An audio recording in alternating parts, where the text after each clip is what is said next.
একের পর এক দেশ বিরোধী চক্রান্ত চলছে। পরাজিত পতিত শক্তিকে জানাই দিতে চাই, দাদা বাবুদের সহযোগিতা নিয়ে বাংলাদেশকে অস্থিতিশীল করতে দেওয়া হবে না। এদেশের মুসলমান কোন পরাশক্তিকে ভয় পায় না। হিন্দুস্তানকে গলার টাইম নেই বাংলাদেশের মুসলমানের।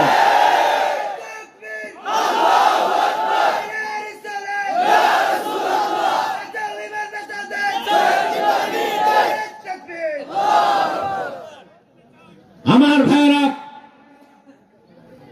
ওরা পার্লামেন্টে বক্তব্য দেয় বাংলাদেশে আপনার পিস কিপিং সোলজার শান্তিরক্ষী বাহিনী বাড়াইতে। কেন? আমার দেশের সেনাবাহিনী কি মরে গেছে না? পুলিশ মরে গেছে, বর্ডার গার্ড মরে গেছে, 14 কোটি মুসলমান তো আছেই। বাংলাদেশের স্বাধীনতার বিরুদ্ধে কথা বলো কেন? এই সাহস কে দিছে? আমি তখন আমার বক্তব্যে বলেছিলাম, 2 ঘন্টা পর মমতা ব্যানার্জির বক্তব্যের 2 ঘন্টা পর আমার বক্তব্যে আমি বলেছি, বাড়াবাড়ি করলে 14 কোটি মুসলমান হাতে কিন্তু লাঠি তুলে নিবে। 28 কোটি লাঠি মোকাবেলার শক্তি ভারতের হয় না। দিল্লির লাল কেল্লায় ইসলামের পতাকা উড়ায় দিব। আমি বলেছিলাম সরকারকে, ভারতের রাষ্ট্রদূতকে ডেকে শোকজ করা হোক। আলহামদুলিল্লাহ পরের দিন সকালেই রাষ্ট্রদূতকে ডেকে পররাষ্ট্র মন্ত্রণালয়ে আচ্ছা মতো ডাড়াই দিছে। কালকে কি হইল আপনারা দেখছেন, কলকাতার সব ভাইরাল চ্যানেল আমার বিরুদ্ধে নিউজ করতেছে। আমি সন্ত্রাসী, আমি হচ্ছে ডক্টর ইউনূসের উপদেষ্টা।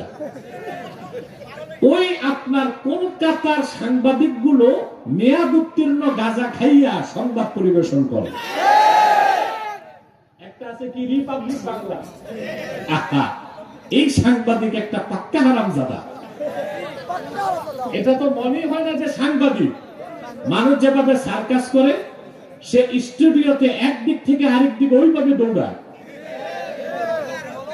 আর মনে হচ্ছে মলম বিক্রেতাদের মতো। মনে হচ্ছে এই যুদ্ধ লেগে যাচ্ছে, ফাইটার আকাশের উপর, বোমাটা শুধু ছাড়বে। ভাবছিলাম রিপাবলিক বাংলায় যত পাগল সাংবাদিক, এরপর দেখলাম না ক্যালকাটা নিউজ, আবার আজকে সকালে নিউজ করছে আজ তাক বাংলা। ওদের যত ভাইরাল পশ্চিম বাংলার চ্যানেলগুলো এই দেশের বিরুদ্ধে বলতেছে আর আমার বিরুদ্ধে বলে যাচ্ছে। আমি বলছি বলতে থাকো, আমাদের কোনো তোয়াক্কা নাই, ভয়। মুসলমান একবার যদি বাংলাদেশের স্বাধীনতা হারিয়ে যায়, যুগের পর যুগ পরাধীনতার শৃঙ্খলে আবার আবদ্ধ হয়ে যাবে। অতএব দেশের স্বাধীনতা রক্ষায় আপনাদের ঐক্যবদ্ধ থাকতে হবে। কদ আফলাহা মান তাযাক্কা, নিশ্চয় সফলতা লাভ করলো সেই যে তার হৃদয়কে পবিত্র করলো। ওয়া যাকারা ইসমা রাব্বিহ, আর তার রবের নামে জিকির করলো। সুবহানাল্লাহ কইবেন না ভাই? এবং ফাসাল্লা, আর নামাজ পড়লো। এই 3টা নীতি যে বাস্তবায়ন করলো, 3টা কাজ যে করলো, আল্লাহ তার সফলতাকে সার্টিফাইড করেছেন। অর্থাৎ আমার সে বান্দা সফল হয়ে গেল। বলেন সুবহানাল্লাহ।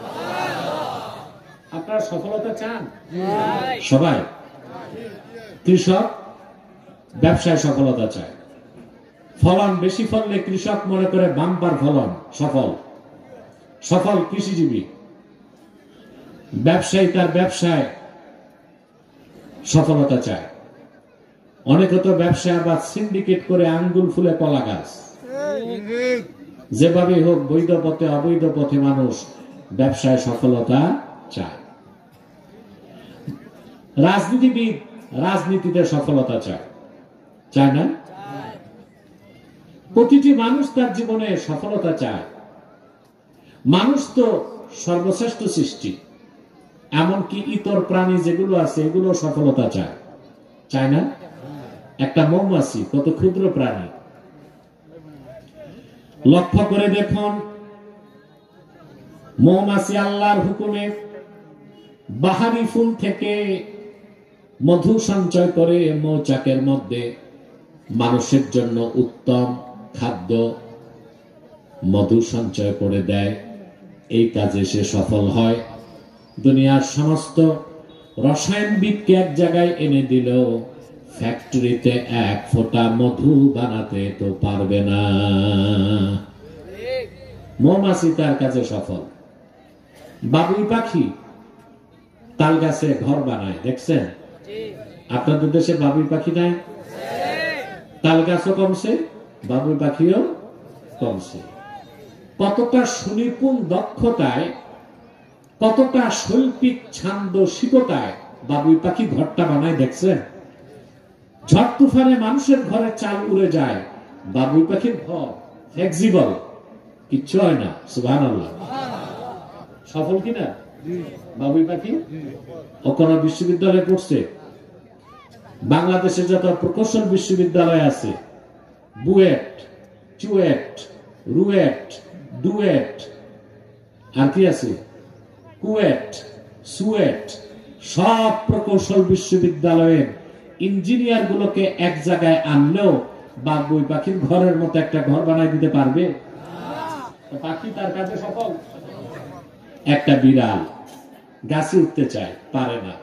একবার, দুইবার, 10 বার হলেও সে পারে। মান্দার গাছ ছাড়া সব গাছে বিড়াল উঠতে পারে। তো ইতর প্রাণীও তার কাছে সফলতা চায়।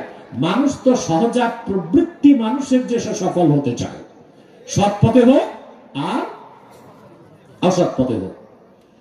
কিন্তু অধিকাংশ মানুষ জানে না সফলতা কোন পথে। সফলতার পথ তো দেখাই দিয়েছে আল্লাহর কোরআন। এই কোরআনের বাইরে মানুষ তার ইহকালীন সফলতা, পরকালের সফলতা খুঁজে পেতে পারে না।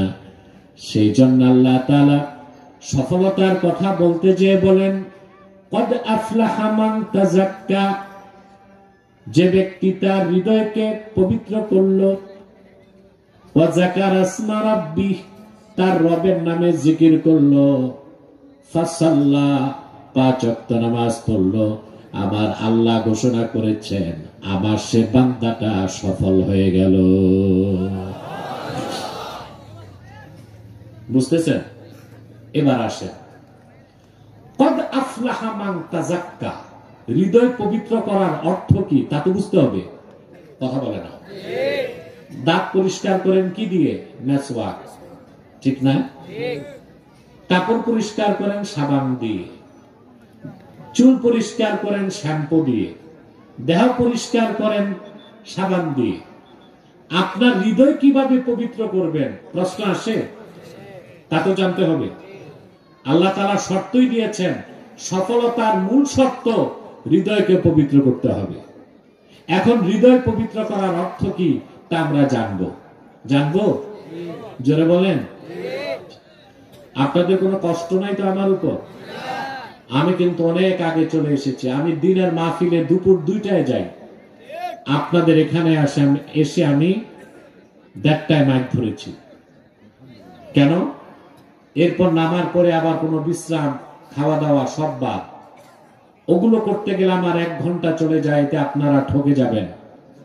এমনিতেই সারা দেশের লোক আমাকে প্রচন্ড ভালোবাসে ভাই হিসেবে, সিলেটের লোক তো ভালোবাসে একটু বেশি, ঠিক না? আলহামদুলিল্লাহ। আবার কুমিল্লা গেলে তারা বলবে আমরা বেশি ভালোবাসি, বরিশাল গেলে বলবে আমরা বেশি ভালোবাসি। আল্লাহ জানে কোন এলাকার লোক বেশি ভালোবাসে। কিন্তু আমাকে রাতে পান না, দিনে আসি, কষ্ট দিই আপনাদেরকে, তাও যদি সময় কম দেই আপনাদের মনে কথা ব্যথা থাকবে, ঠিক না? না, মনোযোগ দেন আর কথাগুলো শোনেন। তাহলে সফলতার জন্য প্রথম কাজ হচ্ছে হৃদয়কে পবিত্র করা, ঠিক না? এখন আসেন, কদ আফলাহা মান তাযাক্কা এর ব্যাখ্যায় মুফাসসিররা কি বলেছেন। আমি 3 জন মুফাসসিরের ব্যাখ্যা শোনাচ্ছি। বিশ্ববরেণ্য মুফাসসির হাফেজ জালালউদ্দিন সুয়ুতি রাহমাতুল্লাহ লেখেন, কদ আফলাহা মান তাযাক্কা আয় কদ আফলাহা মান তাহহারা কলবাহু বিল ঈমান। সফলতা লাভ করলো সেই যে তার হৃদয়কে পবিত্র করলো ইমানের নূর দিয়ে। তো হৃদয় পবিত্র হয় ইমান আসলে, ঠিক না? আরেকজন বিখ্যাত মুফাসসির আল্লামা ইমাদউদ্দিন ইবনে কাসির রাহমাতুল্লাহ, তিনি আয়াতের ব্যাখ্যা করতে যে লিখেন, قد أفلح من تزكى أي طهر قلبه من الشرك والكفر والدنس। সফলতা লাভ করলো সেই ব্যক্তি যে তার হৃদয়কে পবিত্র করলো শিরক থেকে, কুফর থেকে আর বাতিল আকীদা থেকে। পৃথিবীর আরেকজন বিখ্যাত মুফাসসির ইমামে ফখরুদ্দিন রাজি রাহমাতুল্লাহি আলাইহি এই আয়াতের ব্যাখ্যা করতে যে লিখেন, ইন্না মারাতিবা আমালিল মুকাল্লাফি সালাসা। আল্লাহর যে কোন বান্দার আমলের তিনটা স্তর আছে।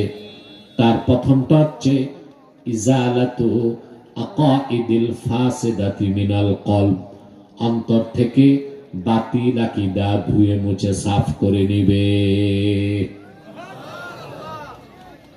কয়জনের তাফসীর শোনালাম? তিনজন, ইমাম সিউতি, ইবনে কাসির, ফখরুদ্দিন রাজি। কথা শুনতেছেন? তিনজনের তাফসীর কোন বৈপরীত্য নাই, একটার সাথে আরেকটা মিলে। সবার কথাই হচ্ছে হৃদয়কে পবিত্র করার অর্থ হচ্ছে শিরক কুফর বাতিল আকীদা দূর করতে হবে, ইমানের পোশাক দিয়ে হৃদয়কে সাজাতে হবে। সুবহানাল্লাহ বলবেন। সবকিছুর মূলই তো ইমান। আত্মার অন্তরে যখন ইমান চলে আসবে হৃদয় পবিত্র হয়ে যাবে। হৃদয় পাক, মানুষটা পাক হয়ে যাবে। আর অন্তরে যখন শিরক বা কুফর থাকবে হৃদয় নাপাক হয়ে যাবে, আর ব্যক্তিটাও নাপাক। কথা বুঝেন? হৃদয় পবিত্র, মানুষটা পবিত্র। হৃদয় অপবিত্র, মানুষটাও অপবিত্র। আমার ভাইরা, একবার যে ব্যক্তি ইমান এনে মুমিন হয়ে যাবে, যতক্ষণ পর্যন্ত তার ইমান ঠিক থাকবে আল্লাহর কাছে ব্যক্তিটা পবিত্র বলে গণ্য হবে। একটু জোরে। আর যতক্ষণ কোন ব্যক্তির হৃদয়ে শিরক বা কুফর থাকবে, ওই লোকটার হৃদয় অপবিত্র, চিরকাল সে লোকটা অপবিত্র বলে গণ্য হবে।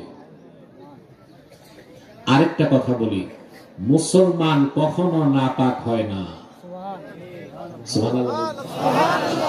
হয়? আল্লাহ হাবিব ইরশাদ করেছেন, সহিহ বুখারীর হাদিস, সুবহানাল্লাহ ইন্নাল মুমিনা লা ইয়ানজুস হাইয়ান ওয়ালা মাইয়াতা। আল্লাহর হাবিব বলেছেন, আমার উম্মতের কোন মুমিন কখনো নাপাক হয় না, জীবিত থাকলেও সে পাক, মৃত্যুর পরেও সে পাক। আওয়াজটা হলো না? আমরা কি কবরস্থানে না মাহফিলে? এটা ভুলে গেছে। আমাকে তো এনভায়রনমেন্ট সাপোর্ট দিতে হবে, হবে না? রাসূলুল্লাহ বলেছেন, আমার ঈমানদার উম্মত কখনো নাপাক হয় না। আল্লাহু আকবার। ইন্নাল মুমিনা লা ইয়ানজুস। অন্য রাওয়ায়াতে এসেছে ইন্নাল মুসলিমা লা ইয়ানজুস। মুমিন বা মুসলমান কখনো নাপাক হয় না। হাইয়ান ওয়ালা মাইয়াতা। জীবিত থাকলেও মুমিন পবিত্র, মৃত্যুর পরও সে পবিত্র। বলেন সুবহানাল্লাহ। আমরা বাংলাদেশে আলেমরা একটা ভুল করি, বলবো? মাসালা বলতে যায় বলে আপনি যখন স্ত্রী সহবাস করবেন নাপাক হয়ে যাবেন, ফরজ গোসল করবেন। এটা কেমন কথা? মুসলমান কি স্ত্রীর কাছে গেলে নাপাক হয় না গোসল ফরজ হয়? গোসল ফরজ হওয়া এক বিষয়, আর নাপাক হওয়া। মুমিন কখনো নাপাক, যতক্ষণ ঈমান থাকবে অন্তরে মুমিন পবিত্র। ইমান চলে যাবে, কুফর ঢুকবে, মুমিন। তাহলে আমরা মাসালাটা ঠিক করব। কোন ব্যক্তি যদি মুমিন মুসলমান তার স্ত্রীর সাথে ফিজিক্যাল রিলেশন করে, গোসল ফরজ হবে, নাপাক বলা যাবে না। আপনারা কি বুঝেন না ভাই? আল্লাহ কি বিয়ে শাদী দিয়েছেন নাপাক হইতে? মানুষ যখন স্ত্রীর কাছে যায়, শরীয়তের ভাষায় তাকে বলা হয় জুনুব। কি বলা হয়? নাপাক না, জুনুব। আর আমাদের দেশের মৌলবীরা কিভাবে জুনুব অর্থ নাপাক বের করলো এটা আমি বুঝে পাই না। জুনুব কাকে বলে? আম্মাল জুনুব ফাহুয়া আল্লাযী ইয়াজিবু আলাইহি গুসলুল জানাবা। যে ব্যক্তির উপর গোসল ফরজ হয় ওই লোকটাকে বলা হয় জুনুব। মুমিন তার স্ত্রীর কাছে এক রাতে 70 বার গেলেও সে নাপাক হবে না, গোসল ফরজ হবে। মুমিন কখনো নাপাক হয় না। সুবহানাল্লাহ। শীতকাল তো আরেকটা মাসালা বলে দিই। এখন গোসল ফরজ কখন, এটা প্রশ্ন আসে না? শীতকাল, মাঘ মাস, কনকনে শীত।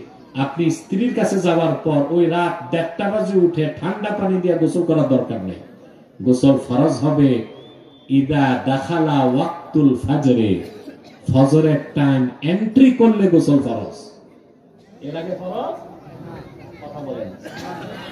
আরে বাবা, তোমাদের জীবনের সাথে ক্লোজলি রিলেটেড একটা মাসালা, আর মাসালার ক্ষেত্রে তো লজ্জা পাওয়া যায় না। এখন যদি মাঘ মাসে উঠে ফরজ গোসল করেন রাত 1টায়, 7 দিন ভয় থেকে স্ত্রীর কাছে যাবেন? কথা বলেন। আপনি যদি স্ত্রীর কাছে যান, গোসল ফরজ, ঠিক না? বীর্যপাত হলে গোসল ফরজ। কখন ফরজ? ইদা দাখালা ওয়াক্তুল ফাজরে, ফজরের টাইম এন্ট্রি করার পর নামাজ পড়তে হবে, গোসল ফরজ।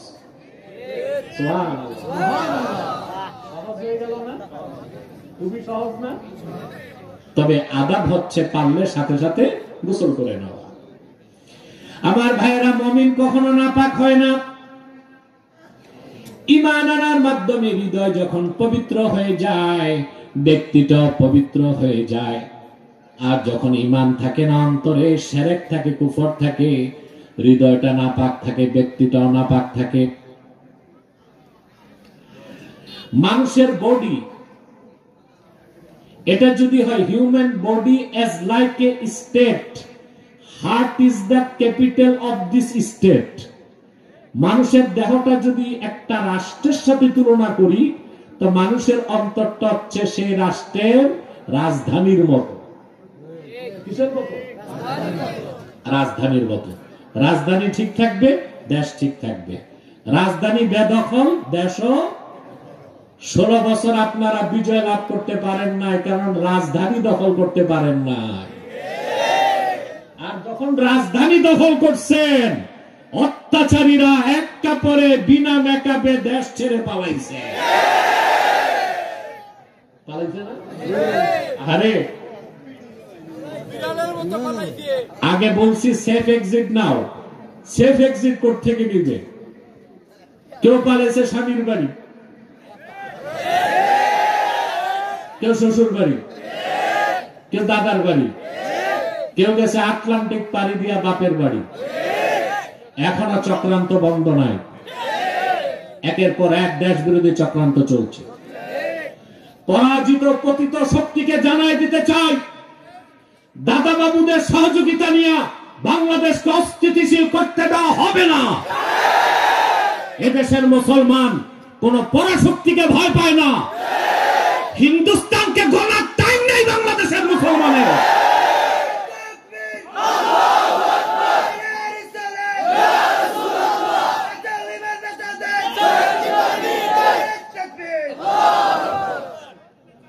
আমার ভাইরা,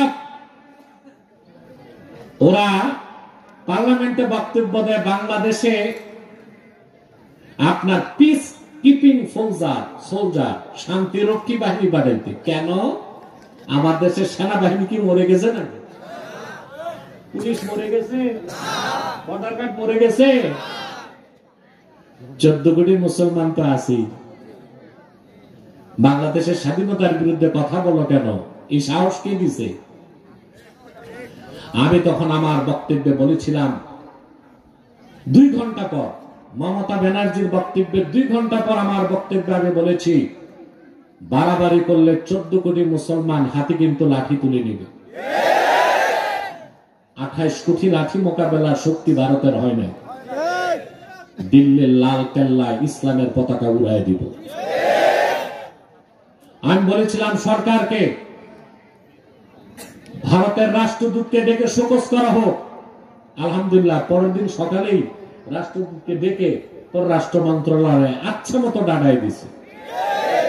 কালকে কি হইল আপনারা দেখছেন, কলকাতার সব ভাইরাল চ্যানেল আমার বিরুদ্ধে নিউজ করতেছে। আমি সন্ত্রাসী? আমি হচ্ছে ডক্টর ইউনূসের উপদেষ্টা। ওই আপনার কলকাতার সাংবাদিক গুলো মেয়াদ উত্তীর্ণ গাঁজা খাইয়া সংবাদ পরিবেশন করে। একটা আছে কি রিপাবলিক বাংলা, এই সাংবাদিক একটা পাক্কা হারামজাদা। এটা তো মনে হয় না যে সাংবাদিক।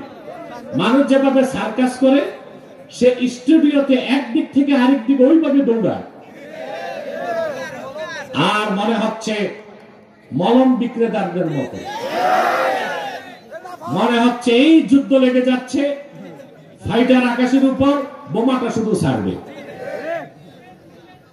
ভাবছিলাম রিপাবলিক বাংলায় যত পাগল সাংবাদিক, এরপর দেখলাম না ক্যালকাটা নিউজ, আবার আজকে সকালে নিউজ করছে আজ তাক বাংলা। ওদের যত ভাইরাল পশ্চিম বাংলার চ্যানেলগুলো এই দেশের বিরুদ্ধে বলতেছে আর আমার বিরুদ্ধে বলে যাচ্ছে। আমি বলছি বলতে থাকুক, আমাদের কোনো তোয়াক্কা নাই, ভয়। মুসলমান একবার যদি বাংলাদেশের স্বাধীনতা হারিয়ে যায়, যুগের পর যুগ পরাধীনতার শৃঙ্খলে আবার আবদ্ধ হয়ে যাবে। অতএব দেশের স্বাধীনতা রক্ষায় আপনাদের ঐক্যবদ্ধ থাকতে হবে। রাজি আছেন না? তো বলছিলাম, মানুষের দেহটা যদি হয় একটা রাষ্ট্রের মতো, হার্ট হচ্ছে ওই রাষ্ট্রের রাজধানী। তো মডার্ন ওয়ার পলিসি, আধুনিক যুদ্ধনীতি বলে রাজধানী যাদের দখলে থাকে, দেশ তাদের দখলে থাকে। যুদ্ধের এই নীতিটা শয়তান ভালো জানে। এই জন্য শয়তান কোন মানুষের কান দখল করে না, মাথা দখল করে না, নাক দখল করে না, সে মানুষের রাজধানী দখল করে। আল্লাহর হাবিব ইরশাদ করেছেন, আশ-শায়তানু জাসিমুন আলা কলবি বনি আদম ইদা যাকারা ফাখানাসা ওয়া ইদা গাফারা ফাওয়াসওয়াসা। শয়তান বনি আদমের অন্তরে আসন গেড়ে বসে যায়, সে বনি আদমকে ওয়াসওয়াসা দেয়। মুমিন বান্দা যখন আল্লাহর জিকির করে শয়তান পালিয়ে যায়, আর যখন আল্লাহর জিকির থেকে সে বিরত হয়ে যায়, শয়তান ওয়াসওয়াসা দিতে থাকে। তাহলে আপনার এই দেহের মূল কি? হার্ট। সুবহানাল্লাহ কি বলেন? এটা আল্লাহর হাবিবের হাদিস থেকে প্রমাণিত। আল্লাহর হাবিব ইরশাদ করেছেন, আলা ওয়া ইন্না ফিল জাসাদি মুদগাহ ইযা সালাহাত সালাহাল জাসাদু কুল্লুহু ওয়া ইযা ফাসাদাত ফাসাদাল জাসাদু কুল্লুহু আলা ওয়া হিয়াল কলব। সাবধান, জেনে রেখো, মানুষের দেহের ভিতরে একটা গোশতের টুকরা আছে। ওই গোশতের টুকরাটা যখন ভালো হয়ে যাবে, ওই গোশতের টুকরাটা যখন ভালো হয়ে যায়, মানুষটা ভালো হয়ে যায়। গোশতের টুকরা যখন বরবাদ হয়ে যায়, মানুষটা বরবাদ হয়ে যায়। ওই গোশতের টুকরার ভিতরে যখন ঈমান প্রবেশ করে, টুকরাটা পবিত্র হয়ে যায়, মানুষটাও পবিত্র হয়ে যায়। আর ওই গোশতের টুকরার ভিতরে যখন শিরক থাকে, কুফর থাকে, গোশতের টুকরাটা নাপাক হয়ে যায়, মানুষটাও নাপাক হয়ে যায়। জেনে রেখো, ওই গোশতের টুকরার নাম হচ্ছে কলব, হার্ট, দিল, হৃদয়। মন, হৃৎপিণ্ড, কোনটা বুঝছেন? আরে ভাই একটারই নাম, স্টেজে সাউন্ড লাগবে, স্টেজে। ডান পাশে আওয়াজটা বন্ধ করেন, ওখানে কারা? বন্ধ করেন আওয়াজগুলো ডান পাশে। সম্মানিত সুধী, কথা খেয়াল করতেছেন? হৃদয় ঠিক, মানুষ ঠিক। হৃদয় খারাপ, মানুষ খারাপ। বাংলাদেশে শুনছি কোন এক বক্তা নাকি বলছে এই হার্ট নাকি কল্প নাকি মাথায়। আমি ভাবলাম, আগে আমি জানতাম বুদ্ধিজীবীদের মধ্যে প্রতিবন্ধী আছে, এখন দুই বক্তাদের মধ্যেও আছে। আমি বললাম যে বক্তা বলছে কলব মাথায়, ওর মগজ হাঁটুতে। মগজ কই? হাঁটুতে। এই কোরআন কারিমে তো আল্লাহ বলে দিয়েছেন কলব কোথায়। فإنها لا تعمى الأبصار ولكن تعمى القلوب التي في الصدور। স্পষ্ট কোরআন কারিমের আয়াত। আল্লাহ বলেছেন কাফেররা কপালের চোখে অন্ধ না, বরং ওদের সিনা সমূহে যে অন্তর আছে ওই অন্তরে তারা অন্ধ। আরবিতে সাদরুন মানি বুক, সুদূর বহুবচন, রাসুন মানি মাথা, বহুবচন রুউস। আল্লাহ কি কলবের কথা বলছেন ফির রুউস না ফির সুদূর? কলব কোথায়? কথা বলেন। সিনায়। হাদিস শরীফে এসেছে আলা ওয়া ইন্না ফিল জাসাদি মুদগা, মানুষের দেহে একটা গোশতের টুকরা আছে, মাথা কাটলে গোশতের টুকরা পাওয়া যায়? কোথায় পাওয়া যায়? বাম বুকের 2 আঙ্গুল নিচে একটা গোশতের টুকরা। আসেন, আপনাদের যখন হার্ট অ্যাটাক করে ডাক্তারের কাছে যান, মাথা কাটে না বুক কাটে? হার্ট কোথায়? বুকে। এরপরে আসেন, যারা এমবিবিএস ডাক্তার হয় 6 বছর পড়াশোনা করে, প্রথম 6 মাস তাদেরকে একটা বিদ্যা পড়ানো হয় অ্যানাটমি। মগজ কই, লিভার কই, ফুসফুস কই, হার্ট কই। তো ডাক্তাররা কি শিখে? হার্ট মাথায় না অন্তরে? না এই বুকে। হার্টটাই তো অন্তর।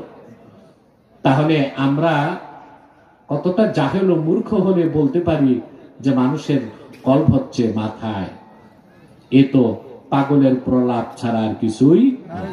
এটার একটা বদ উদ্দেশ্য আছে। উদ্দেশ্য হচ্ছে তরিকত তাসাউফকে অস্বীকার করা। আল্লাহ বুজুর্গদের কাছে গেলে আমরা তাওয়াজ্জু পাই। তরিকত তাসাউফের মূল হচ্ছে কলব নিয়ে। কলবকেই যদি অস্বীকার করা যায়, তো এক কথাতেই তো তরিকত তাসাউফ পীরি মুরিদিরে বাদ দেওয়া যায়। উদ্দেশ্য এটা। উদ্দেশ্য কি? আমার ভাইয়েরা, আমরা এতটুকু বুঝলাম, অন্তর পাক করতে হবে ঈমান দিয়ে। জোরে বলেন কি দিয়ে? অন্তরে যখন ঈমান চলে আসবে, হৃদয়টা পবিত্র হয়ে যাবে, মানুষটাও পবিত্র হয়ে যাবে। আর অন্তরের মধ্যে যখন শিরক আর কুফর ঢুকবে, অন্তরটা নাপাক হয়ে যাবে। ঈমান আনার পরে ঈমান নষ্ট হয়ে যায় শিরক আর কুফরের কারণে।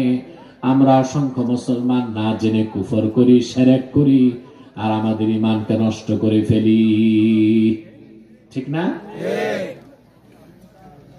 ইন্নাল কুফরা জিদ্দুল ঈমান, ঈমানের সম্পূর্ণ বিপরীত হচ্ছে কুফর। অন্তরে যখন কুফর ঢুকবে, অন্তর নাপাক। আপনিও কথা বলেন নাপাক। অন্তরে যখন ঈমান থাকবে, অন্তর পবিত্র, আপনিও পবিত্র। ঈমানের সম্পূর্ণ বিপরীত হচ্ছে কুফর। ওয়া ইন্না শিরকা আকবাহুল কুফরে, আর কুফরের মধ্যে সবচেয়ে নিকৃষ্ট হচ্ছে শিরকি কাজ। আজ বাংলাদেশে পীরি মুরিদির নামে শিরক হয়, রাজনীতির নামে শিরক হয়, সংস্কৃতির নামে শিরক হয়, হয় না? জোরে বলেন। এই শিরকের গুনাহ যদি করেন, আপনি নাপাক হয়ে যাবেন। আল্লাহ তাআলা বলেছেন ইন্নামাল মুশরিকুনা নাজাস, মুশরিকরা নাপাক। আরে সাউন্ডটা বাড়াও না স্টেজে। আল্লাহ বলেছেন মুশরিকরা নাপাক। মুশরিকরা কি? কোন মুশরিক, কোন কাফের যতক্ষণ ঈমান না আনবে, 70,000 বার লাখ সাবান দিয়ে গোসল করলো সে পবিত্র হবে না। আর মুমিন ঈমান আনার পরে পবিত্র, জীবিত থাকলেও পবিত্র, মারা গেলেও পবিত্র। কদ আফলাহা মান তাযাক্কা, এই অংশটা কি বুঝতেছি? কথা বলে না। তাহলে অবশ্যই আপনাদের হৃদয়কে পবিত্র করতে হবে ঈমান আনার মাধ্যমে, শিরক কুফর বাদ দিতে হবে। আমরা অসংখ্য শিরকি কাজে লিপ্ত হয়ে যাচ্ছি এখন। মনে রেখো আমার নবীগঞ্জের মুসলমান ভাইয়েরা, তোমার আমল নামায় যদি একটা নেকও না থাকে,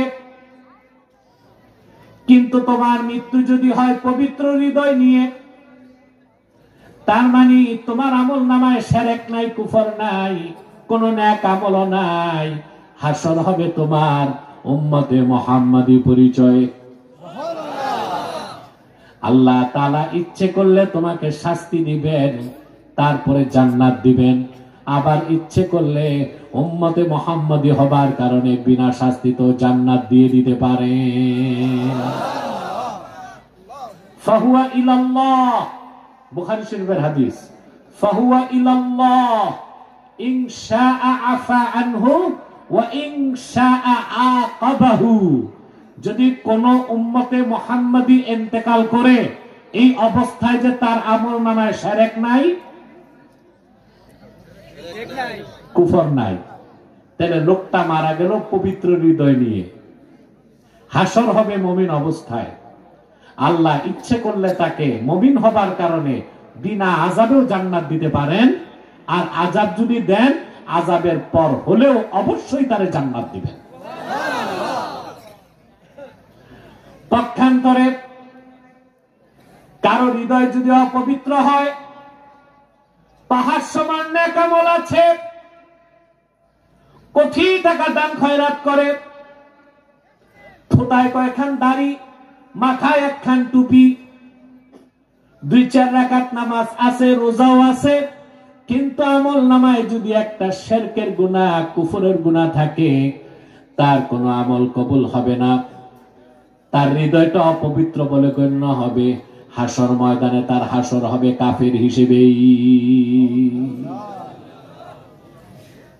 আমল কোন কাজে আসবে না। আল্লাহ স্পষ্ট কোরআন কারিমে বলেছেন, ইয়াউমা লা ইয়ানফাউ মালু ওয়ালা বানুন ইল্লা মান আতাল্লাহা বিকলবিন সালিম। হাসর ময়দানে আল্লাহর কাছে যে উপস্থিত হবে, হাসরের দিন সহায় সম্পদ, ছেলে সন্তান কোন কাজে আসবে না। নেতা কাজে আসবে? কথা বলে না।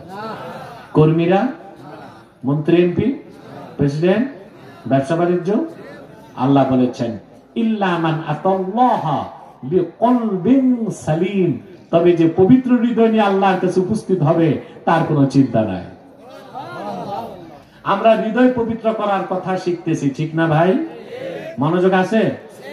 একেবারেই আছে? ঘুমটুম নাই তো? দিনে আবার ঘুমায় কেমনে?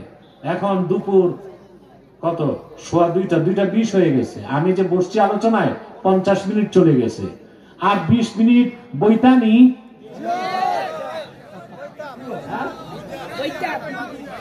বইটা আমি কষ্ট করে তোমাকে কান্দ তাইছি, আমারে কষ্ট দিও না। হ্যাঁ, 2 ঘন্টা। তো সূর্য ডুবলে আমি যাবো কেমনে? না, রাতে চলে না হেলিকপ্টার। আমরা একটা নীতিতে বিশ্বাস করব, কম সময়ে বেশি কথা না শুনে, বেশি সময়ে কম কথা শুনবো না, কম সময়ে বেশি কথা শুনবো। এটা ভালো না?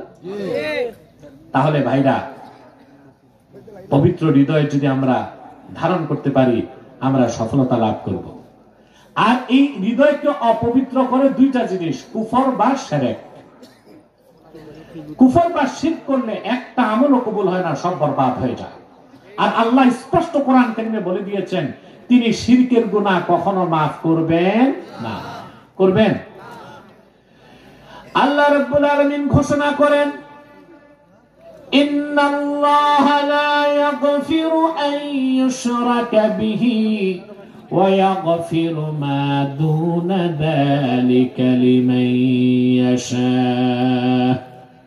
নিশ্চয় কোন ব্যক্তি যদি আমার আল্লাহর সঙ্গে কোন ব্যক্তি বা বস্তুকে শরীক করে, সেই শিরকের গুনাহ কোনোদিনও আল্লাহ মাফ করবেন না। এছাড়া বান্দা যত বড় গুনাহ করুক, যাকে ইচ্ছা তাকে আল্লাহ মাফ করে দিতে পারেন। শিরকের গুনার মাফ নাই। আল্লাহর হাবিবের সাহাবীগণের মধ্যে জলিলুল কদর সাহাবী ছিলেন একজন, হযরত ওয়াহশী রাদিয়াল্লাহু তাআলা। নাম শুনছেন না? এই লোকটাই আল্লাহর হাবিবের আপন চাচা আমির হামজাকে উহুদ ময়দানে শহীদ করেছিল। সিরাত ইবনে হিশামে এসেছে, ওয়াহশী মুসলমান হবার পর বলেন, আমি নিজ হাতে বর্ষা মেরে আল্লাহর হাবিবের চাচা আমির হামজার সিনায় মেরেছিলাম বর্ষা। আমির হামজা উহুদ ময়দানে লুটায় পড়লেন। আবু জাহেলের স্ত্রী নষ্টা, ভ্রষ্টা, হিংস্র মহিলা হেন্দা যে আল্লাহর হাবিবের চাচা আমির হামজার সিনাটা বিদীর্ণ করে কাঁচা কলিজা বের করে চর্বণ করেছে। আমির হামজার নাক কান কেটে মালা পরিধান করে উল্লাস করেছে। আল্লাহর হাবিব উহুদ ময়দানে আমির হামজার এই দৃশ্য যখন দেখেছেন, কোনদিন এই কথা মনে হলে তিনি ভুলতে পারতেন না সেই কথা। মক্কা যখন বিজয় হয়ে গেল, ওয়াহশী বলেন, আমি মক্কা ছেড়ে পালায়ে যাচ্ছি। লোকজন আমাকে বলল, ওয়াহশী আইনা তুরিদ, কই যাও? ওয়াহশী বলল, মক্কা বিজয় হয়ে গেছে, দলে দলে লোক মুসলমান হচ্ছে, সবাই মাপ পেতে পারে, কিন্তু আমি ওয়াহশী মাপ পাবো না। কারণ উহুদ ময়দানে আমি আল্লাহর হাবিবের চাচা আমির হামজাকে শহীদ করেছিলাম। সেই কথা রাসূলুল্লাহ কোনদিন ভুলবেন না, আমারও মাফ করবেন না। লোকেরা বলল, রে ওয়াহশী, একটিবার রাহমাতুল লিল আলামিনের কদমে চলে যাও। তোমার মতো ওয়াহশীকে আল্লাহর হাবিব মুহূর্তে ইচ্ছে করলে ক্ষমা করে দিতে পারে। ওয়াহশী বলেন, হয় আর শঙ্কা নিয়া আমি আল্লাহর হাবিবের কদমে উপস্থিত হলাম। রাসূলুল্লাহ বললেন, তুমি কে? সাল্লাল্লাহু আলাইহি ওয়াসাল্লাম, তুমি কে? আমি বললাম, ইয়া রাসূলুল্লাহ, আমার নাম ওয়াহশী। কোন ওয়াহশী? আমার চাচার হত্যাকারী। বলে, জি। কেন এসেছো? ক্ষমা চাইতে, ঈমান আনতে। আল্লাহর হাবিব বলেছেন, ঠিক আছে, ক্ষমাও করব আর ইসলাম গ্রহণের সুযোগও দিব, কালেমাও পড়াই দিব। ওয়াহশী বললেন, ইয়া রাসূলুল্লাহ সাল্লাল্লাহু আলাইহি ওয়াসাল্লাম, তবে আমার একটা শর্ত আছে, আমি ঈমান আনলে, তওবা করলে আল্লাহ যে আমাকে মাফ করবেন এই গ্যারান্টি চাই। সুবহানাল্লাহ কইবেন না? আল্লাহর হাবিব বলেন, তার কি বলতে চাও? বলে, লা উসলিমু হাত্তা আসমা'a কালাম আল্লাহ। আমি মুসলমান হলে আল্লাহ আমাকে মাফ করবেন, আল্লাহ যদি ওহীর মাধ্যমে আপনাকে জানান, আপনি বলেন, আমি কানে শুনি, তাইলে আমি মুসলমান হব। তাৎক্ষণিক কোরআনের আয়াত নাজিল হয়ে গেল। আল্লাহ বলেন, ওয়াল্লাযীনা লা ইয়াদউনা মা'আল্লাহি ইলাহান আখারা ওয়া লা ইয়াকতুলুনান নাফসাল্লাতী হারামাল্লাহু ইল্লা বিল হাক্কি ওয়া লা ইয়াজনুন ومن يفعل ذلك يلقى أثاما আল্লাহু আকবার। আল্লাহ ঘোষণা করে দিলেন, প্রিয় হাবিব, আপনি জানায় দেন, ওয়াল্লাযীনা লা ইয়াদউনা মা'আল্লাহি ইলাহান আখার, যারা আল্লাহর সাথে অন্য কাউকে ইলাহ হিসেবে ডাকে না, মানুষকে হত্যা করে না, জিনা করে না, আল্লাহ এদেরকে মাফ করে দিবেন। ওয়াহশী বললেন, ইয়া রাসূলুল্লাহ, ইন্নী আশরাকতু বিল্লাহ ওয়াকাতালতুন নাফসাল্লাতী হারামাল্লাহু ইল্লা বিল হাক্কি ওয়া জানাইতু, আমি শিরক করছি, আমি আপনার চাচাকে শহীদ করছি। কতবার জিনা করছি তার তো হিসাব নাই। তার মুসলমান হয়ে লাভ কি? আল্লাহ তো মাফি করবেন না। ভাই শুনতেছেন? হরেন চলে গেছে, সাউন্ড লাগবে হরেন। আপনারা শুনতেছেন, বুঝতেছেন? আবার কোরআনের আয়াত নাজিল হয়ে গেল। সুবহানাল্লাহ। আল্লাহ রাব্বুল আলামিন বলেন, ইল্লা মান তাবা ওয়া আমানা ওয়া আমিলা আমালান সালিহান ফাউলাইকা ইউবাদদিলুল্লাহু সাইয়্যাতিহিম হাসানাত ওয়া কানাল্লাহু গফুরার রহিমা। আল্লাহ পাক ঘোষণা করে দিলেন, তবে হ্যাঁ, যারা তওবা করে ঈমান আনবে, সুবহানাল্লাহ, হৃদয় পবিত্র হয় কি দিয়ে? বাহ, 1 ঘন্টা চলে গেছে এখনো ওয়াজ বুঝলা না? মাতো হৃদয় পবিত্র হয় কি দিয়ে? ঈমান। কি দিয়ে? সুবহানাল্লাহ। আমি শুরুতেই 3 জন মুফাসসিরের ব্যাখ্যা শুনাইছি, সুয়ুতি, ইবনে কাসির, ফখরুদ্দিন রাজি। মনে নাই না? ভুলে গেছেন?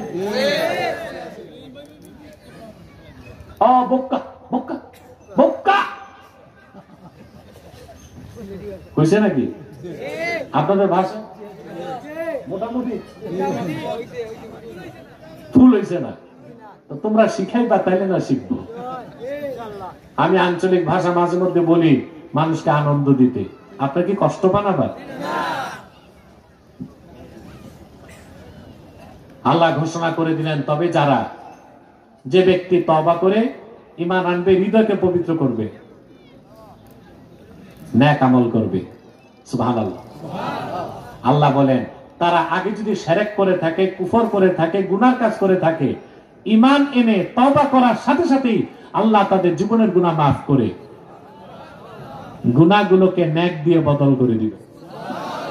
নারায়ে তাকবীর, নারায়ে তাকবীর, নারায়ে রিসালাত, আহলে সুন্নাত ওয়াল জামাত সিলসিলায়ে জৌনপুরে, সিলসিলায়ে ফুলতলে, নারায়ে তাকবীর। এবার ওয়াহশী বলেন, ইয়া রাসূলুল্লাহ সাল্লাল্লাহু আলাইহি ওয়াসাল্লাম, এখনো তো মুসলমান হইতে পারবো না। আল্লাহ হাবিব বলেন, কেন? বলে, ইন্নী আরা ফীহি শারতান ফাহুয়াল আমালুস সালিহ। আল্লাহ তো ঈমান আনার পর আবার শর্ত দিয়েছেন, নেক আমল করতে হবে। আমি ঈমান আনবো, তওবা করব, নেক আমল করার ভরসা আমার নাই। আহারে মুসলমান, সুবহানাল্লাহ কইবা না? আবার আল্লাহ রাব্বুল আলামিন আয়াত নাযিল করে দিলেন, ইন্নাল্লাহা লা ইয়াগফিরু আন ইউশরাকা বিহি ওয়া ইয়াগফিরু মা দুনা যালিকা লিমান ইয়াশা। আল্লাহ বলে দিলেন, কোনো চিন্তা নাই, নিশ্চয় যারা আল্লাহর সঙ্গে কাউকে শরীক করবে না, শিরক করবে না, কুফর করবে না, আল্লাহ তাদের সবাইকে মাফ করে দিবেন। যাকে ইচ্ছা তাকে, যত বড় গুনাহ থাক, ইচ্ছে করলে আল্লাহ রাব্বুল আলামিন যাকে তার চান তারে মাফ করে দিবেন। ওয়াহশী বললেন, ইয়া রাসূলুল্লাহ সাল্লাল্লাহু আলাইহি ওয়াসাল্লাম, এখনো তো ঈমান আনতে পারতেছি না। আল্লাহ হাবিব বলেন, কেন? বলে, আল্লাহ তো বলছেন লিমাই ইয়াশা, যাকে চান তারে মাফ করবেন, আমারে যদি না চান।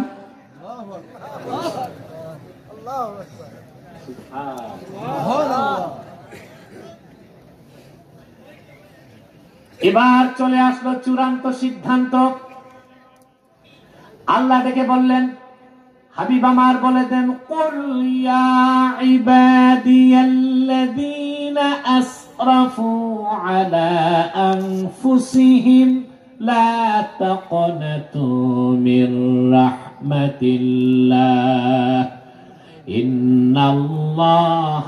يغفر الذنوب جميعا إنه هو الغفور الرحيم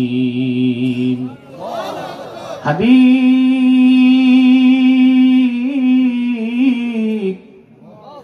বলে দেন মানব জাতিকে, ওহি আমার বান্দারা, তোমরা যারা জুলুম করেছো নিজেদের উপর, লা তাকনাতু মির রাহমাতিল্লাহ,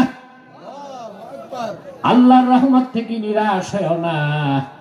আল্লাহ তাআলা তোমাদের জিন্দেগীর সব গুনাহ মাফ করে দিবেন, তিনি গফুরুর রহিম। ওয়াহশী বললেন, আর চিন্তা নাই, হাতি ইয়াদাক উবাইউকা ইয়া রাসূলুল্লাহ সাল্লাল্লাহু আলাইহি সাল্লাম, আমি এবার মুসলমান হয়ে যাব। আল্লাহু আকবার।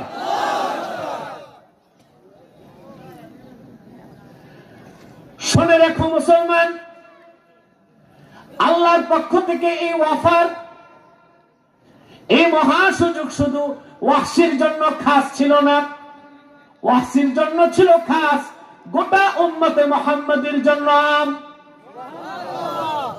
আল্লাহর হাবিবের কোন উম্মত যদি পরিপূর্ণ ঈমান আনে, হৃদয়কে পবিত্র করে ফেলে, আমলনামায় যদি শিরক আর কুফর না থাকে, যত বড় গুনার বোঝা নিয়ে হাসরে দাঁড়াক না কেন, আল্লাহ তারে ফার্স্ট চান্সও মাফ করে দিতে পারেন।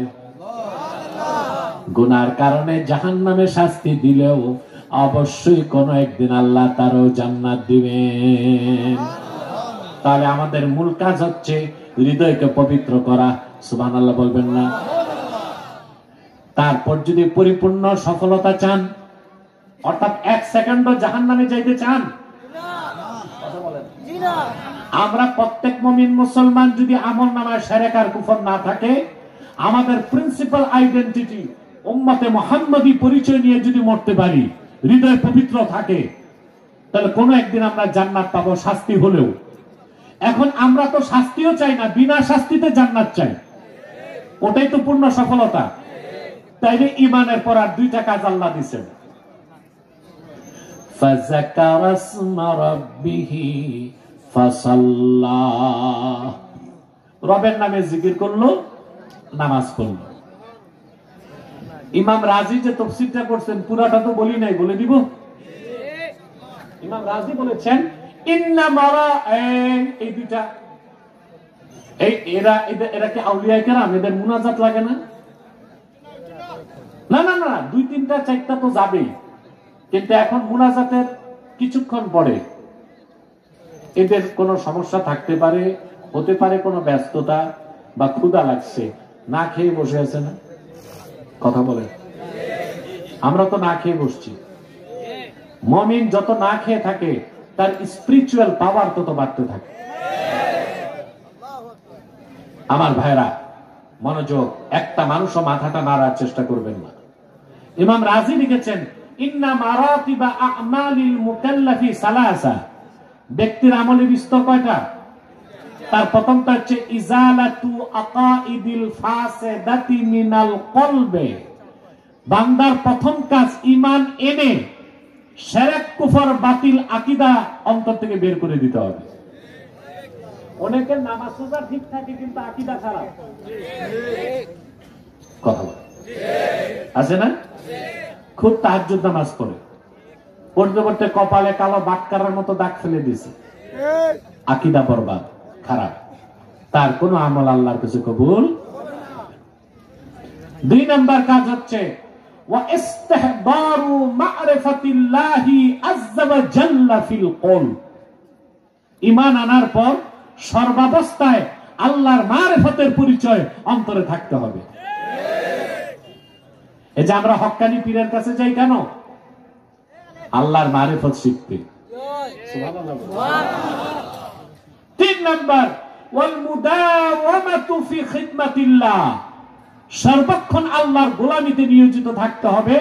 আর সর্বশ্রেষ্ঠ ইবাদত হচ্ছে সালাত। তিনটা কথাকে আল্লাহ দুইটা লাইনে বলে দিয়েছেন, কদ আফলাহা মান তাযাক্কা ওয়াযাকারা আসমা রাব্বিহি ফাসাল্লা, সফলতা লাভ করলো সেই যে ঈমানের হৃদয়কে পবিত্র করলো, রবের নামে জিকির করলো, আর 5 ওয়াক্ত নামাজ আদায় করলো। তাহলে আপনারা কি আংশিক সফলতা চান না পরিপূর্ণ সফলতা চান? ঈমানের পরে নেক আমল লাগবে কিনা? সেই নেক আমল হিসেবে আল্লাহ দিয়েছেন সর্বাবস্থায় অন্তরে আল্লাহর জিকির থাকতে হবে। আমরা তরিকতপন্থীরা আল্লাহর জিকির করি, কিন্তু জিকিরের মূল উদ্দেশ্য বুঝি না। সেজন্যই ফজরের পর বসে আধা ঘন্টা নফিয়াস বাতে জিকির করে, আবার মসজিদ থেকে বের হয়ে সুদ খায়, ঘুষ খায়, পাল্লায় ওজনে কম দেয়, ইয়াতিম ভাতিজার সম্পদ খায়। কথা বলেন। বিচার আচারের 2 দিক থেকে বাইপাস করে, এগুলো নাই? কম কম। রোজার দিন বিচারের জন্য গেলে মাতবর সময় দেয় আসার পরে। কেন? দিনে রোজা রাখে, যদি রোজা নষ্ট হয়, তারা দিন নামাজ পড়ে বিচার করতে বসে, 2 দিক থেকে খায়, যেদিকে গরম বেশি রায় যায় ওই দিকে। আপনি জানেন বাংলাদেশের আদালতে 44 লক্ষ মামলা জমে আছে। কত? বিচারপতি যা আছে এগুলো যদি মরে যায় আরো 100 আসে, আরো মরে যায় আরো 100 আসে। এই 44 লক্ষ মামলার রায় দিতে আমার তো মনে হয় 300 বছর লাগবে। কথা বলে। এর মূল কারণ হচ্ছে অধিকাংশ মামলাই মিথ্যা। আর এই একটা মামলাও আদালতে যায় না। পঞ্চায়েত যদি 100% ট্রান্সপারেন্সি, স্বচ্ছতার সাথে বিচার করে দিতে পারে, মানুষ পঞ্চায়েতে বিচার পায় না, তখন আদালতে দৌড়ায়। আদালতে যাওয়ার পর উকিলের খপ্পরে পড়লে মামলা লম্বাই হইতে থাকে। ঠিক না? আরে ভাই, এই প্রচলিত ইংরেজদের আইনে যে মামলা, এটা কি রকম? মনে করেন একটা গাভী আছে আপনার, বুঝলেন? কি আছে? একজন লেজ ধরে টানতেছে, একজন রশি ধরে টানতেছে, আর একজন দুধ দহন করতেছে। ইংরেজদের প্রচলিত আইনের মামলাটা ওই রকম। এক উকিল বাদীর পক্ষে, এক বাদী একদিক, বিবাদী একদিক, আর উকিল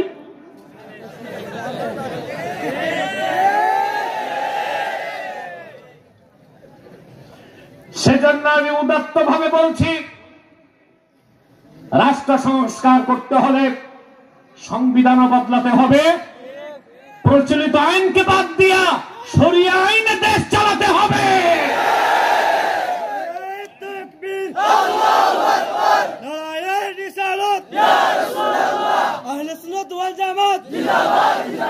বাঁচাও ইমান, বাঁচাও দেশ, সাহেব কিবলার নির্দেশ। আমার ভাইয়েরা, হযরত শাহজালালের উত্তরসূরিদেরকে বলছি, সময় এসেছে বজ্রের আওয়াজ কেড়ে সর্বশক্তি দিয়ে জানায় দেন এই দেশের নীতি নির্ধারকদেরকে, 200 বছর ইংরেজরা ধোঁকা দিয়েছে বাংলার মানুষকে। 47-এ দেশ স্বাধীনের পর 26 বছর পাকিস্তানিরা ধোঁকা দিয়েছে। 71-এ দেশ স্বাধীনের পর 53 বছর যারাই ক্ষমতায় গেছে ধোঁকা দিয়েছে, পশ্চিমাদের তাবেদারি করেছে। আর পশ্চিমাদের তাবেদারি চলবে না, কোরআনের আইন দিয়ে দেশ চালাতে হবে বাংলাদেশকে।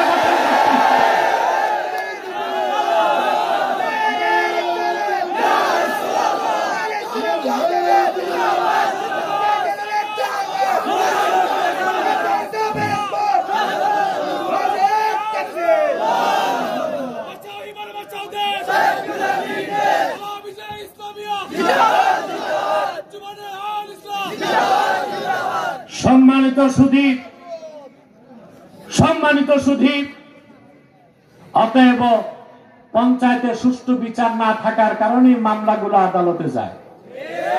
আর আদালতের মামলা, দাদা মামলা দেয়, নাতি রায় পাবি কিনা সন্দেহ আছে।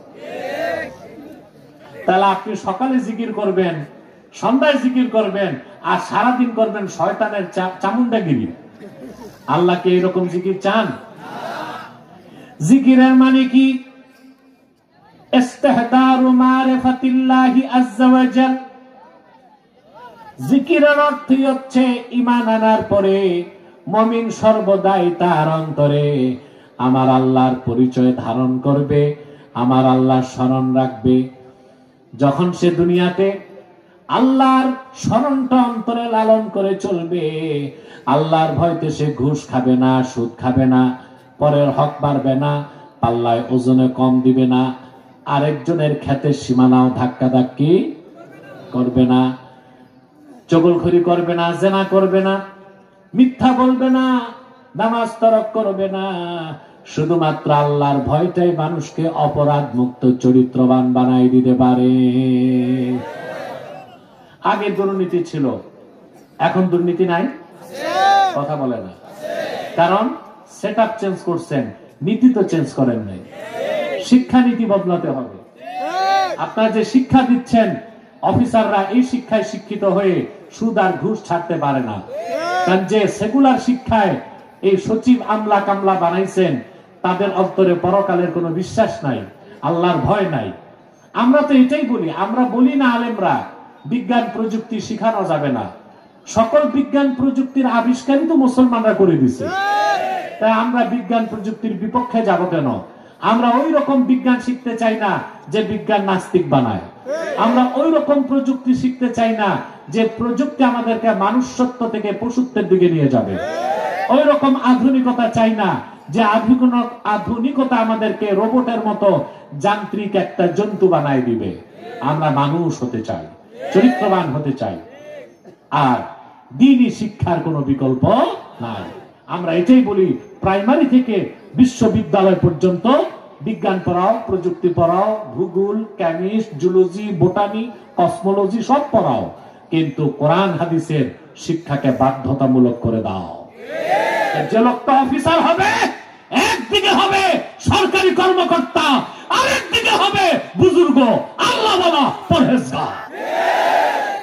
তখন দুর্নীতি বন্ধ করতে আর দুদক লাগবে না।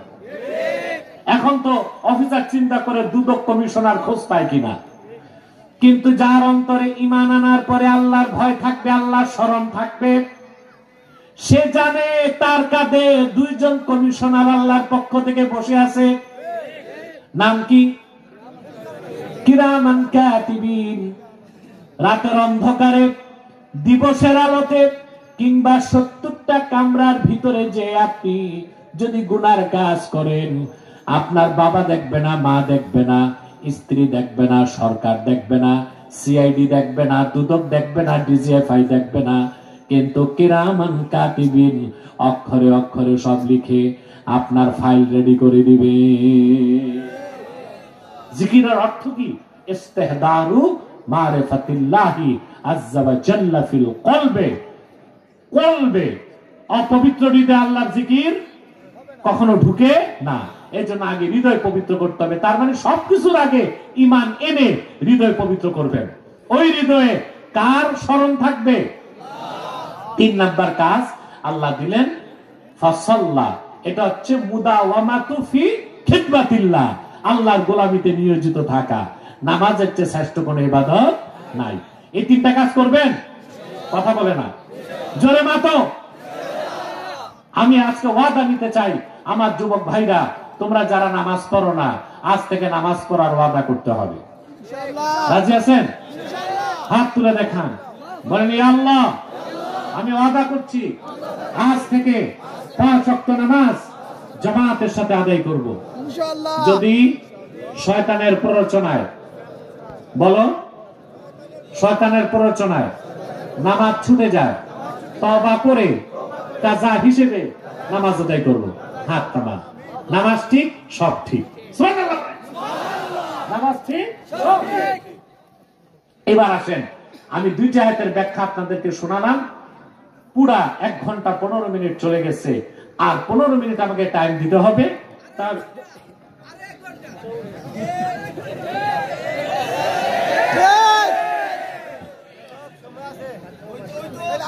ওই তো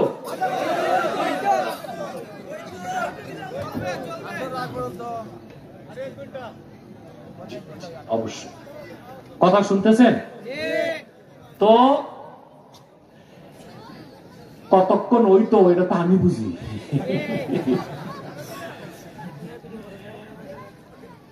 আমি যদি বক্তব্যে লিমিট না রাখি তখন আর ওয়াজ হবে না, আবার শুরু হবে না। আমাকে তো পড়াশোনা করতে হয়, তারপর বুঝাতে হয়। কথা বলেন। আর আমি আগে বলেছি, আমরা কতক্ষণ আলোচনা হলো সময় দেখবো না, আমরা দেখবো কথা কি হলো, ঠিক না ভাই? এবার পরের কয়েকটা আয়াতের তরজমা আর শিক্ষাটা কি তা আমরা উল্লেখ করছি। এরপর আল্লাহ তাআলা বলেন, বাল তুসিরুনাল হায়াতাদ দুনিয়া ওয়াল আখিরাতু খায়রুন ওয়া আবকা। কিন্তু পৃথিবীর মানুষেরা মূলত এখানে অবিশ্বাসীদেরকে আল্লাহ তিরস্কার করছেন। তোমরা তো দুনিয়ার জীবনটাকে প্রাধান্য দিচ্ছ, অথচ আখিরাত হচ্ছে উত্তম এবং স্থায়ী। বলেন সুবহানাল্লাহ। এখন দুনিয়ার জীবনকে প্রাধান্য দেওয়ার অর্থ কি এটা বুঝতে হবে। আল্লাহ কিন্তু মুমিনদেরকে বলেন নাই দুনিয়া বাদ দিয়া চাকরি বাকরি, ব্যবসা, লেনদেন, বিচার আচার, শিক্ষা সংস্কৃতি এসব বাদ দিয়া আমরা শুধু মসজিদ মাদ্রাসায় বসে তসবিহ পড়বো। আল্লাহ কিন্তু এটা বলেন নাই। মুমিনকে দুনিয়া লাগবে, তবে মুমিনের জন্য দুনিয়া ততটুক প্রয়োজন যতটুক। দুই, মুমিন কখনো আখিরাতকে বাদ দিয়া দুনিয়া কামাই করবে না। মুমিনের জীবন দর্শন আর কাফেরের জীবন দর্শনে এখানেই মূল পার্থক্য। কাফেররা আখিরাতের উপর দুনিয়াকে প্রাধান্য দেয়, আর মুমিন দুনিয়াদারি করবে কিন্তু দুনিয়ার উপর আখিরাতকে প্রাধান্য দেয়।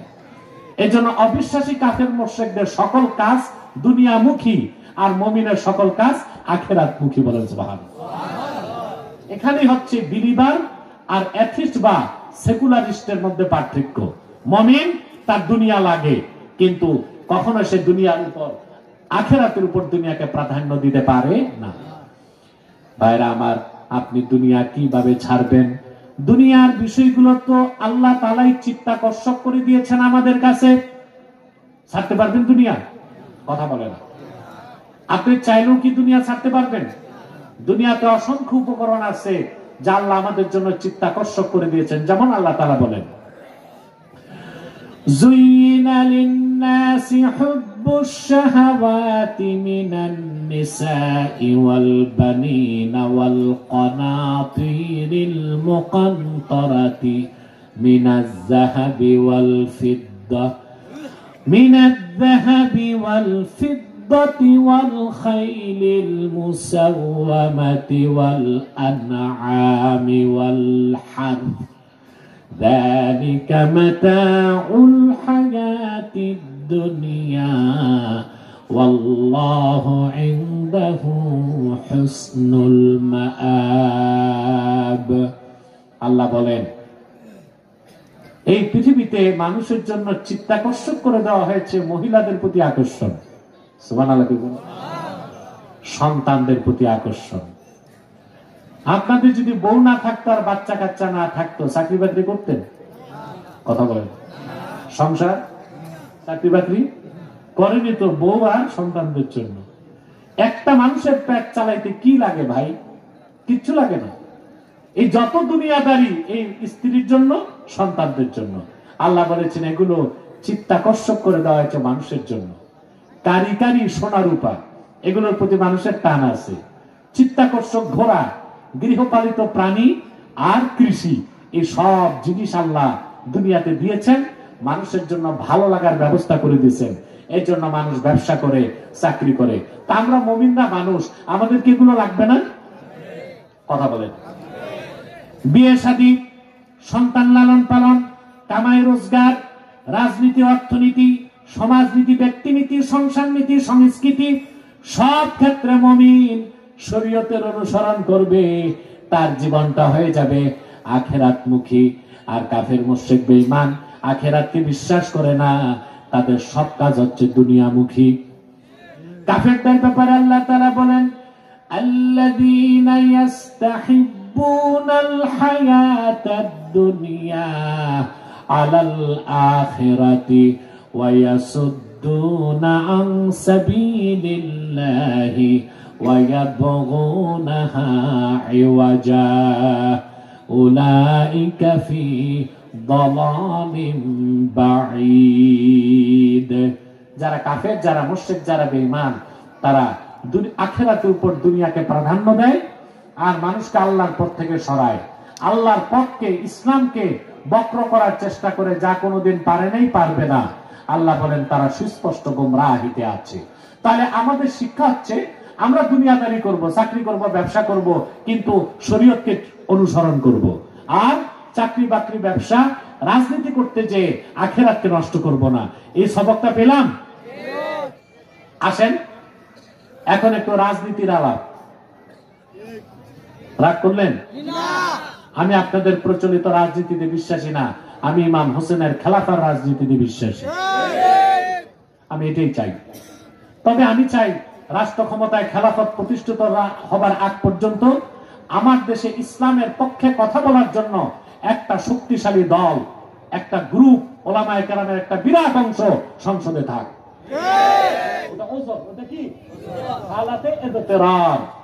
এটা শরীয়তের একটা নিয়ম আছে, আয-যারুরাতু তাতাকাদ্দারু বিকদরি যারুরা।